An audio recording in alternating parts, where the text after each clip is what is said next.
함께 사도신경으로 우리의 신앙을 하나님께 고백하겠습니다. 나는 전능하신 아버지 하나님 전지의 창조주를 믿습니다. 나는 그의 유일하신 아들 우리 주 예수 그리스도를 믿습니다.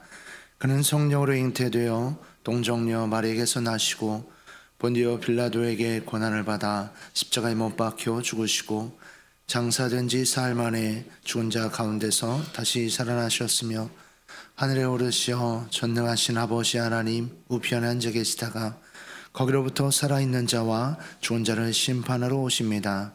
나는 성령을 믿으며 거룩한 공교회와 성도의 교제와 죄를 용서받는 것과 몸의 부활과 영생을 믿습니다.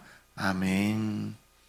우리 함께 찬송가 220장 우리 함께 찬양하겠습니다. 찬송가 220장입니다. 사랑하는 주님 앞에 형제자매 한자리에 그 쉬는 해 생각하며 즐거운 찬송 부르네. 내 주 예수 본을 받아 모든 사랑 내 몸같이 환난 근심 위로하고 진심으로 사랑하세. 사랑하는 주님 앞에 온갖 충성 다 바쳐서 괴로우나 즐거우나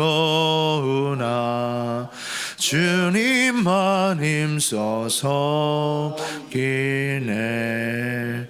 우리 주님 거룩한 손 제자들의 발을 씻어 남 섬기는 종의 도를 몸소 행해 보이셨네. 사랑하는 주님 예수 같은 주로 섬기나니 한 피바다 한 몸 이룬 형제여 친구들이여 한 몸같이 친밀하고 마음으로 하나 되어 우리 주님 계신 뜻을 지성으로 준행하세. 아멘. 오늘 우리에게 주시는 하나님의 말씀은 베드로전서 3장 1절에서 12절까지의 말씀입니다. 베드로전서 3장 1절에서 12절까지의 말씀, 우리 한 절씩 교독 후 마지막 절은 합독하겠습니다. 아내들아 이와 같이 자기 남편에게 순종하라. 이는 혹 말씀을 순종하지 않는 자라도 말로 말미암지 않고 그 아내의 행실로 말미암아 구원을 받게 하려 함이니 너희의 두려워하며 정결한 행실을 봄이라. 너희의 단장은 머리를 꾸미고 금을 차고 아름다운 옷을 입는 외모로 하지 말고 오직 마음에 숨은 사람을 온유하고 안정한 심령에 썩지 아니할 것으로 하라. 이는 하나님 앞에 값진 것이니라. 전에 하나님께 소망을 두었던 거룩한 부녀들도 이와 같이 자기 남편에게 순종함으로 자기를 단장하였나니 사라가 아브라함을 주라 칭하여 순종한 것 같이 너희는 선을 행하고 아무 두려운 일에도 놀라지 아니하면 그의 딸이 된 것이니라. 남편들아 이와 같이 지식을 따라 너희 아내와 동거하고 그를 더 연약한 그릇이요 또 생명의 은혜를 함께 이어받을 자로 하라. 귀히 여기라. 이는 너희 기도가 막히지 아니하게 하려 함이라. 마지막으로 말하노니 너희가 다 마음을 같이하여 동정하며 형제를 사랑하며 불쌍히 여기며 겸손하며 악을 악으로 욕을 욕으로 갚지 말고 도리어 복을 빌라. 이를 위하여 너희가 부르심을 받았으니 이는 복을 이어받게 하려 하심이라. 그러므로 생명을 사랑하고 좋은 날 보기를 원하는 자는 혀를 금하여 악한 말을 그치며 그 입술로 거짓을 말하지 말고 악에서 떠나 선을 행하고 화평을 구하며 그것을 따르라. 주의 눈은 의인을 향하시고 그의 귀는 의인의 간구에 기울이시되 주의 얼굴은 악행하는 자들을 대하시느니라 하였느니라. 아멘. 기도하겠습니다. 좋으신 아버지 하나님, 은혜를 감사합니다. 지난 간밤에도 저희들을 주님 품 안에서 편히 쉬게 해주시고 또 이 새벽에도 저희들을 주 앞에 불러주심을 감사합니다. 오늘도 저희들에게 새날 주시고 또 생명 주시고 건강 주셨는데 이 한 날도 주님과 더불어 동행하게 하시고 주를 기쁘시게 하는 한 날 되게 하여 주옵소서. 이 새벽에도 주님께 1,000번째 예물과 또 감사의 예물 그리고 11조와 성경금을 드립니다. 하나님 아버지, 믿음으로 또 순종으로 감사로 드리는 예물을 주님께서 기뻐 받으시며 약속하신 하늘의 복과 땅의 복으로 충만하게 채워 주옵소서. 주의 은혜로 종의 가정들을 형통케 해주시며 그 자녀들을 축복하여 주옵소서. 예수님의 이름으로 축복하며 기도하옵나이다. 아멘. 이 새벽에도 주의 은혜와 축복이 함께 하시기를 축원합니다. 오늘 말씀에는 이제 아내들에게 하는 말과 그다음에 남편들에게 하는 말 그리고 이제 일반적인 성도들에게 해주는 그런 이제 권면의 말씀이 있습니다. 먼저 1절에 보면은 아내들아 이와 같이 자기 남편에게 순종하라 이렇게 얘기합니다. 그런데 이제 요즘 시대에는 이제 이런 권면이 좀 필요할지 모르겠지만 이 당시에는 사실 이런 권면이 어떻게 보면 의미가 없습니다. 왜냐하면 이 당시에는 이미 남성의 권위가 최고조에 있을 때예요. 그러니까 여성들의 권위는 없습니다. 여성들과 아이들의 권위는 없어서 어느 정도냐면은 남자가 노름을 하다가 빚을 지면은요 자기 아내를 줬어요. 아내를 주고 아이를 줬어요. 이런 시대입니다. 그러니까는 여성의 권위라는 것을 찾을 수 없는 이런 시대에 자기 남편에게 순종하라는 이 권면의 의미가 있는가? 의미가 없어요. 왜냐하면 이 당시에는 남편에게 순종하지 않은 여자가 없어요. 그리고 순종 안 했다가는 죽음이에요. 죽음입니다. 그런데 굳이 이런 시대에 이 베드로가 이제 이 권면을 하고 있는 거예요. 아내들아 이와 같이 자기 남편에게 순종하라. 이 이야기를 하고 있는 것입니다. 그래서 이 권면은 단순한 순종의 행위를 말하고 있는 것이 아닙니다. 이 순종이라는 것이 갖고 있는 영적인 의미에 대해서 이제 사도 바울이 길게 얘기해 줍니다. 그래서 1절부터 6절까지 순종에 대한 설명을 하고 있어요. 반면에 남편들에게 아내를 사랑하라는 얘기는 7절 한 절이에요. 설명을 하지 않아요. 그러니까 이제 오해가 없다는 뜻이에요. 우리가 이제 어떤 얘기를 할 때 말이 길어지는 것은 그 부분에 오해가 있기 때문에 말이 설명이 자꾸 길어지는 거예요. 그런데 이제 설명을 말 한마디만 하도 굳이 오해 살 일이 없다면은 말이 길어지지 않는 것이죠. 그래서 1절부터 6절에는 오늘날 배경으로 읽으시면 안 됩니다. 오늘날 배경으로 읽으시면 이 말의 의미를 잘 이해할 수 없게 되죠. 자, 그러면 좀 살펴보면은요. 먼저 이 베드로전서 전체의 문맥에서 이 말씀을 볼 필요가 있습니다. 사도 베드로가 이 베드로전서를 쓴 이유는 핍박적인 상황에서 성도들이 어떻게 믿음으로 살아갈 것인가에 대한 문제와 더 구체적으로는 주님의 재림을 준비하기 위해서 이 권면을 쓴 것입니다. 그러니까 이 당시에 초대교회의 그 사도들은 예수님이 금방 오실 줄 알았어요. 예수님이 자기들의 살아생전에 예수님이 올 거라고 그들은 기대했습니다. 그래서 이 베드로전서 후서는 핍박적인 상황에 있는 성도들에게 어떻게 재림을 준비하며 살 것인가, 이게 배경이에요. 여기에 베드로 전후서를 쓰게 되는 굉장히 중요한 배경입니다. 그러면 그런 맥락에서 오늘 본문을 보면은 아내가 남편에게 순종하는 것이 재림을 준비하는 거예요. 그 재림을 준비하는 시작이 뭐냐? 그 시작이 가정이라는 것입니다.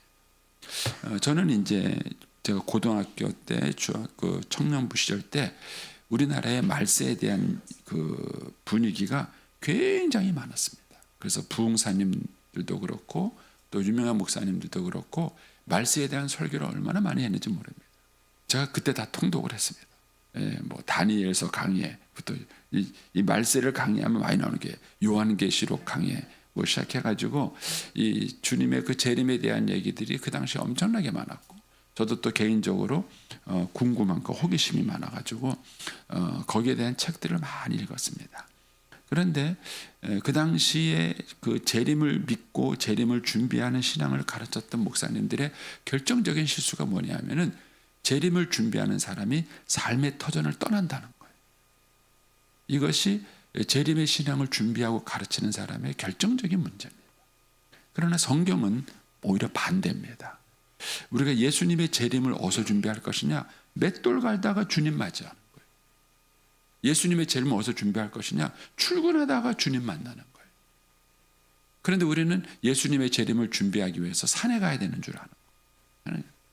제가 옛날에 다미선교회 거기 있었잖아요. 그날 밤 12시에 주님이 오신대요. 거기까지는 좋은데 주님 맞이 어떻게 준비하느냐? 하얀 한복을 입고 성경책을 들고 주님 맞이를 준비하러 예배드리러 그 모임에 가고 있더라고요. 그게 그 당시에 재림을 준비하는 신앙으로 가르쳤던 거예요. 그게 아닙니다. 재림의 준비는 어떻게 하느냐? 아내들아 집에 가서 남편에게 순종하라는 거예요. 이게 재림 준비예요. 그러니까는 우리가 재림을 믿고 주님의 그 은혜와 심판을 믿는다는 것이 뭘 의미하는지를 잘 모르는 것입니다. 자, 여기 조금 더 보시면 이제 1절에 보시면 아내들아 이와 같이 자기 남편에게 순종하라. 이는 혹 말씀을 순종하지 않는 자 누굽니까? 자기 남편 말씀에 순종하지 않는 자 이 두 마디를 합히면 뭐냐면은 여기서 말하는 말씀에 순종하지 않는 자는 불신 남편을 말하는 거예요. 불신 남편. 그런데 그 불신 남편이 어떻게 구원을 받느냐는 거예요. 그게 말로 말미암지 않고 그 아내의 행실로 말미암아 구원을 받습니다. 여러분 세상에서 전도하기 가장 힘든 사람이 가족이에요. 가족. 왜냐하면 가족은 다 알아요. 그래서 밖에 나가서 전도 잘하는 전도왕도 식구들 구원하지 못하는 분들이 의외로 많아요. 그만큼 힘든 거예요. 그런데 가족을 전도하는 방법은 뭐냐? 전도지가 아니에요. 사형리가 아닙니다. 가족을 전도하는 방법은 삶이에요. 삶. 생활이는 거예요. 그리고 불신 남편은 아내의 말을 듣지 않습니다. 아내의 말을 듣는 게 아니라 아내의 행실을 보는 거예요. 그래서 거기 보면은 그런 얘기를 하죠.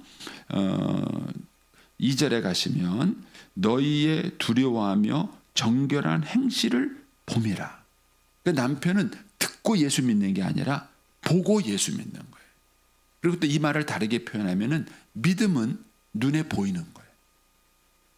믿음은 눈에 보이는 겁니다. 그러니까는 아내가 가지고 있는 믿음을 아내의 삶을 통해서 남편에게 보여줄 수 있다는 겁니다. 그래서 거기에 행실을 본다라는 얘기를 원어적인 의미를 살리면요 면밀하게 보는 거예요. 자세하게 보는 거예요. 그러니까는 다른 사람들은 이 목사님 친절하네, 성격 좋네 이렇게 볼지 모르겠지만은요, 아내하고 몇 번 부부싸움 해본 남편은요 한두 번 아내가 친절하다 그래서 우리 아내 친절하다 이렇게 말 안 해요. 그러니까는 그 아내를 지속적으로 보는 거예요.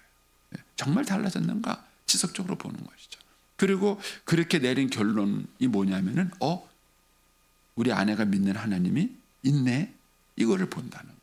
자, 그걸 어떻게 보는가? 이제 그 뒤에 보면은 3절과 4절에 이제 그런 얘기를 하죠. 너희의 단장은 머리를 꾸미고 금을 차고 아름다운 옷을 입는 외모로 하지 말고 오직 마음에 숨은 사람을 온유하고 안정한 심령에 썩지 아니할 것을 알아. 여기서 이제 두 가지 아름다움이 있어요. 하나는 외모적 아름다움이 있고 하나는 내면적 아름다움이 있습니다. 근데 현대 시대에는요, 내면적 아름다움은 강조되지 않는 시대입니다. 옛날에는요, 그래도 유행과 가사가 그랬어요. 마음이 고와야 여자지, 얼굴이 예쁘다고 여자냐. 옛날에는 유행과 가사도 그랬어요. 근데 지금은 아예 없습니다. 아예 없습니다. 젊은이들하고 얘기해 보세요. 얼굴 이쁜 여자 찾지 마음 고운 여자를 안 찾습니다. 옛날에는 그래도 젊은 아이들이 배우자를 생각한다 그랬을 때도요, 외모보다도 마음을 많이 봤어요.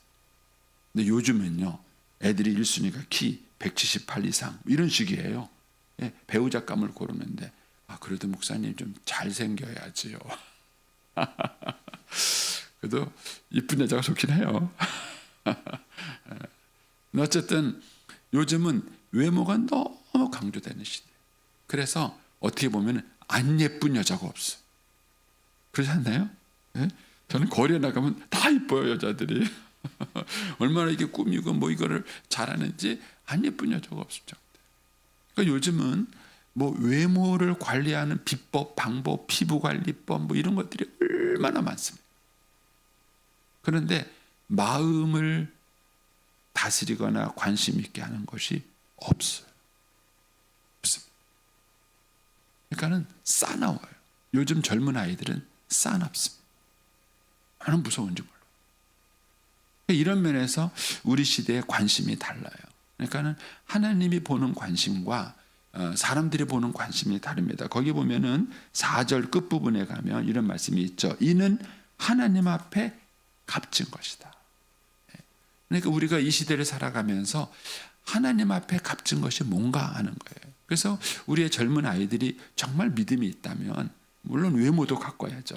그러겠지만은 우리의 젊은 아이들이 정말 믿음이 있다면은 마음을 속 사람을 가꾸는 그런 일들을 할 것이라는 것이죠. 또 우리 부모님들도 자녀들에게 교육을 시킬 때 우리 자녀들이 정말 이쁜 아이다, 하나님 앞에 보기에 이쁜 아이다 한다면은 그의 마음을 가르쳐 줄 수 있어야 되죠.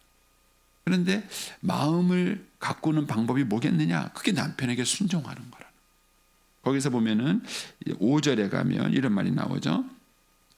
전에 하나님께 소망을 두었던 거룩한 부녀들도, 즉 믿음을 가진 여자들을 말해요. 2절에 믿음의 여인들도, 믿음을 가지고 살았던 사람들도 이와 같이 자기 남편에게 순종함으로 자기를 단정하였다.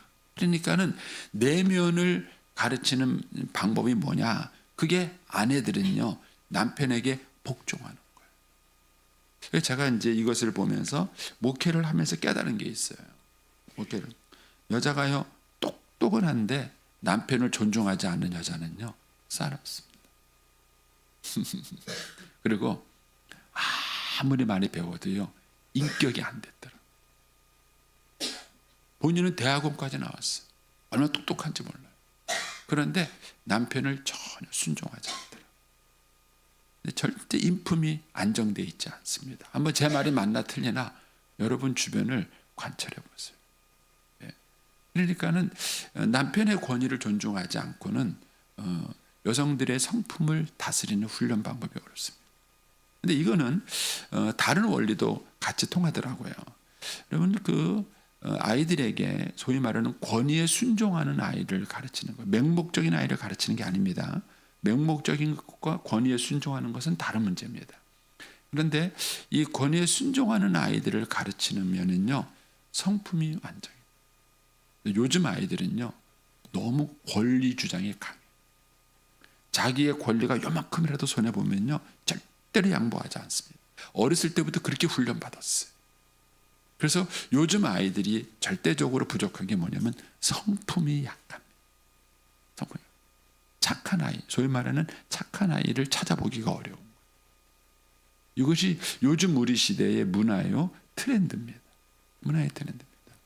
그래서 이 부분을 여러분들이 한번 깊이 묵상을 해보셔야 됩니다. 우리가 하나님 보시기에 값진 게 뭐냐? 그게 외모가 아니에요. 속 사람을 가꾸는 거예요.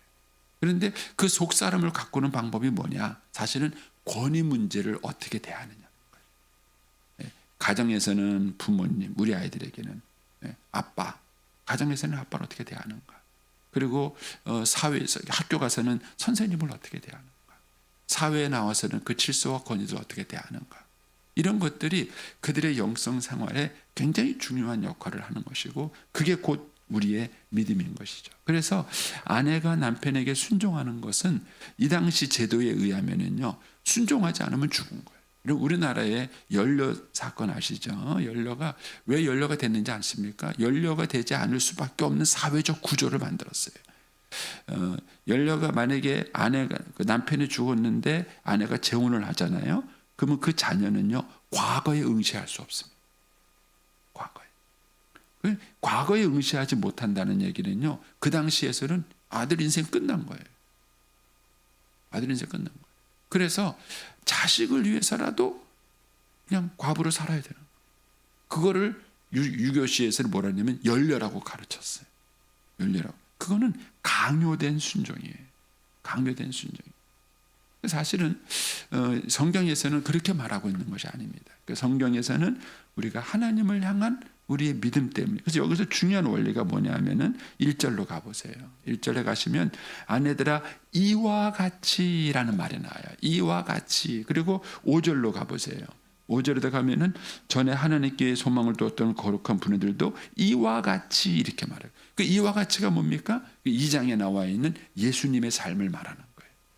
예수님께서 억울한 일을 당하여도 하소연하죠. 고난 당하도 순종하며 살았고, 그리고 공의로 심판하시는 하나님께 모든 걸 맡기며 살았던 그 삶을 말하는 거예요. 그 예수님처럼 이와 같이 우리가 순종한다는 것이죠. 그리고 이거를 남편이 보는 거예요.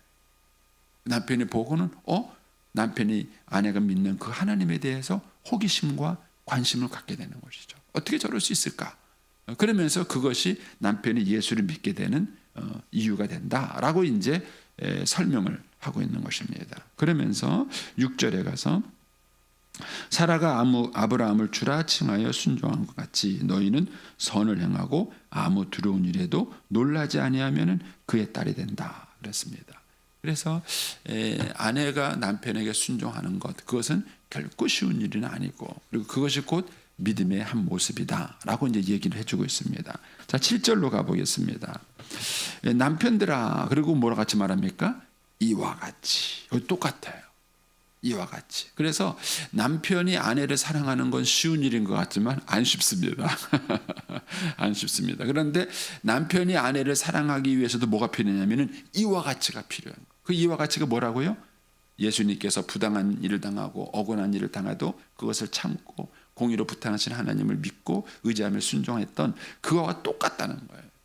그래서 남편이 아내를 정말 사랑하려고 마음을 먹는다면은 이런 과정을 거치지 않고는 아내를 사랑하기가 어렵습니다. 이제 그러면서 이렇게 얘기하죠. 이와 같이 지식을 따라 너희 아내와 동거하고. 첫 번째 남편에게 요구하는 것이 뭐냐면은 지식이 필요해요. 그런데 남자와 여자는 너무 다릅니다. 이제 간단한 얘기로 한다면 그런 거예요. 남자들은요, 소위 말하는 호르몬의 영향을 받지 않습니다. 근데 여성들은 이제 배란기가 있기 때문에 호르몬의 영향을 받습니다. 에스트로겐과 프로게스테론은 호르몬의 영향을 받아요. 그래서 에스트로겐이 분비가 될 때는 여성들의 기분이 업이 됩니다. 업이 돼서 굉장히 기분이 좋습니다. 성격도 부드러워집니다. 그런데 프로게스테론이 분비가 되면은요, 여성들의 기분은 다운됩니다. 그렇죠? 예. 여러분 여기 이쪽 여성분들을 보니까 뭔 얘기 하시는 거예요, 목사님? 뭐 그런 얘기를 뭐 시답지 않은 얘기를 하고 있느냐, 뭐 이렇게. 남자분들은 무슨 소리인가? 그러다 보니까는요, 뭐가 다르냐면은 여성들은 어려서부터 호르몬의 영향을 받고 삽니다. 그러다 보니까는요, 기분이 좋고 나쁜데 이유가 없어요. 아침에 기분이 좋았는데 갑자기 기분이 나빠져요. 남자는 절대로 그런 일이 없습니다. 그래서 남자들을 만나면은요, 친구 딱 만나는데 안색이 안 좋아요. 그러면 남자가 제일 먼저 물어보는 질문이, 야, 너 무슨 일이 있냐? 이게 남자들이 물어보는 질문이에요. 왜? 남자들은 원인이 없으면은 기분 나쁘지 않아요. 반드시 얼굴에 안색이 안 좋으면 이유가 있는 거예요. 그러니까 너 무슨 일이 있냐? 이게 본능적으로 나오는 거예요. 그런데 여자들은 안 그래요. 그러니까는 남자가 얘가 데이트하면서 애인이 얼굴이 안 좋으니까 무슨 일 있어? 이렇게 물어봐요. 그러면 이제 여자가 삐져서 집에 가요. 그러면 이제 남자는 이해가 안 되는 거예요. 자기는 관심 있게 물어봤는데 왜 삐져서 가냐는 거예요. 물으면 안 돼요. 여자들한테는 왜 기분 나빴어? 이렇게 물어보면 안 돼요. 아, 기분이 나쁘구나. 인정하고 들어가야지. 왜 기분이 나쁜데? 무슨 일이 있었어? 그렇게 물어보면 이제 뺨 맞습니다. 근데 이게 뭐냐면 지식이 필요한 거예요. 그래서 남편들은 아내를 사랑하시려면 공부 좀 하셔야 합니다. 공부를 좀 하셔야 돼요. 여성에 대한 공부를 하셔야 돼요. 여성에 대한 공부. 여성에 대한 이해가 필요합니다. 그런데 몰라요. 모릅니다. 그래서 생기는 갈등과 어려움들이 많은 거예요. 그래서 여기서 그 얘기를 하는 거예요. 이와 같이 지식을 따라. 그래서 이 지식은 일반적인 지식을 의미하면서도 동시에 특별한 지식을 말하기도 합니다. 즉, 내 아내가 가지고 있는 성격은 또 다를 수 있어요. 일반적인 여성의 성품과 그 다음에 내 아내가 겪는 성품이 약간 또 다를 수 있습니다. 적어도 남편은 이런 아내에 대한 지식이 필요합니다. 물론 제가 지금 설교 시간이라서 더 자세하게 말씀드리기 좀 어려운 부분이 있지만 이런 것들을 알기 위한 그런 노력과 방법들이 필요하다는 것이죠. 그래서 지식을 따라 필요하는 것이 두 번째는 뭐냐면은 그를 더 연약한 그릇이다. 그래서 여기서 더 연약하다. 남편도 연약해요. 남편도 연약합니다. 그런데 남편보다 더 연약한 것이 아내라는 겁니다. 훨씬 더 감정적인 상처, 그 다음에 이런 것들을 훨씬 더 많이 받아요. 그리고 사실 골격 자체도 달라요. 골격 자체. 이거를 남녀 차별 발언으로 오해는 하지 마세요. 제가 남녀 차별을 얘기하는 것이 아니라 일반은 그래도 어쨌든 간에 골격이나 능력이나 이런 것들이 다릅니다. 그래서 남편들한테 철저하게 필요한 게 뭐냐면은 배려예요. 배려. 그래서 사실 아내는 남편의 자그마한 배려에 감동합니다. 근데 남자들이 잘 못하세요. 배려를 못합니다. 왜냐하면 자기보다 연약하다는 생각을 안 해요. 아유, 목사님, 우리 아내는 얼마나 무서운지 모릅니다. 아유, 뭐 혼자도 다 사막에 버려져도 살려잡니다. 가끔 보면요, 그렇게 무서운 여자가 있어요. 그래서 제가 여장부다 이런 말 하잖아요. 여장부다. 근데 참 재밌는 거는요, 그 여장부도 남편의 배려를 원한다는 거예요. 한번 잘 관찰해 보세요. 그래서 남편들이 착각하는 게 뭐냐면은 우리 아내는 너무 씩씩하고 용감하고 다 그래서 아유, 내가 안 해줘도 그런 거 다 할 수 있다고. 천만의 만만의 말씀. 성경 말씀대로 더 연약한 그릇이. 남편도 연약하지만 아내는 더 연약합니다. 그래서 이 더 연약한 그릇에 대한 배려가 필요한 것이죠. 또 한 가지는 또 생명의 은혜를 함께 이어받을 자로 알아. 이 생명의 은혜를 함께 이어받는다는 해석은 여러 가지가 있어요. 이제 가장 기본적인 해석은 자녀를 말한다 이렇게 말하기도 하고요. 어쨌든 간에 남편과 아내는 한 몸으로서 하나님의 심판대 앞에서 상급을 같이 받는 존재. 같이 칭찬을 듣든지 같이 책망을 받든지 같이 운명을 건 동업자다라는 사실을 기억하셔야 합니다. 그렇게 알아서 그다음 뭐라고요? 귀히 여기다. 그래서 이 귀히 여긴다는 말도 한번 곰곰이 묵상을 해보세요. 잘 모르시겠거든. 여러분들이 어떤 분한테 제가 들은 얘기예요. 남편이 그 차를 얼마나 애지중지 깔깔 뭐 이렇게 아끼는지 모른대요. 그래서 막 좀 세차나면 뭐 어디 기스나면 막 얼마나 아끼는지. 그러면서 이제 그 여자분이 하시는 얘기예요. 아유, 자동차 얘기하는 건 나한테 반만 해봐라. 내가 얼마나 잘해주겠나. 그런 얘기를 해요. 그게 귀히 여긴다는 말의 뜻이에요. 그래서 우리 남자분들은 이 귀히 여긴다는 말을 이해하시려면 주로 이제 남자들은 뭐 기계류나 뭐 어떤 활동이나 이런 것들에 대해서 애착이 있고 귀하게 여기는 습관이 있어요. 그것과 견주어서 한번 생각해 보세요. 자기가 귀하게 여기는 게 어떤가. 그런데 아내보다 귀하게 여기면 다 꼴보기 싫은 거예요. 어떤 분은 수집품을 좋아하시는 분이 있어요. 수집품을 그 수집품을 집에 쌓아놓고요, 얼마나 애지중지 갖고 있는지 모릅니다. 내 아내는 꼴보기 싫대요. 왜 그럴까요? 자기보다 그걸 더 귀히 여겨서 그래요. 자기보다 그걸 더 귀히 여겨서. 그래서 이 귀히 여긴다라는 말의 원리를 한번 잘 묵상할 필요가 있습니다. 그런데 이제 이거보다 더 중요한 이유가 뭐죠? 이는 이유가 뭐냐는 거예요. 너희의 기도가 막히지 않게. 단순한 기도를 말하는 것이 아니라 하나님과 나와의 관계를 말하는 것입니다. 그래서 아내를 기쁘게 하지 않고는 하나님을 기쁘게 할 수 없다. 그냥 적어 놓으세요. 저도 수년을 실패하고 난 다음에 저도 이제 말씀을 통해서 깨달은 거거든요. 근데 한번 이 얘기를 잘 묵상해 보세요. 여러분, 아내를 기쁘게 하지 않고는 하나님을 기쁘게 할 수 없습니다. 이 부분을 한번 잘 생각해 보세요. 이게 성경의 원리예요. 그래서 이는 너희 기도가 막히지 않게 하려 합니다. 이렇게 권면을 하고 있습니다.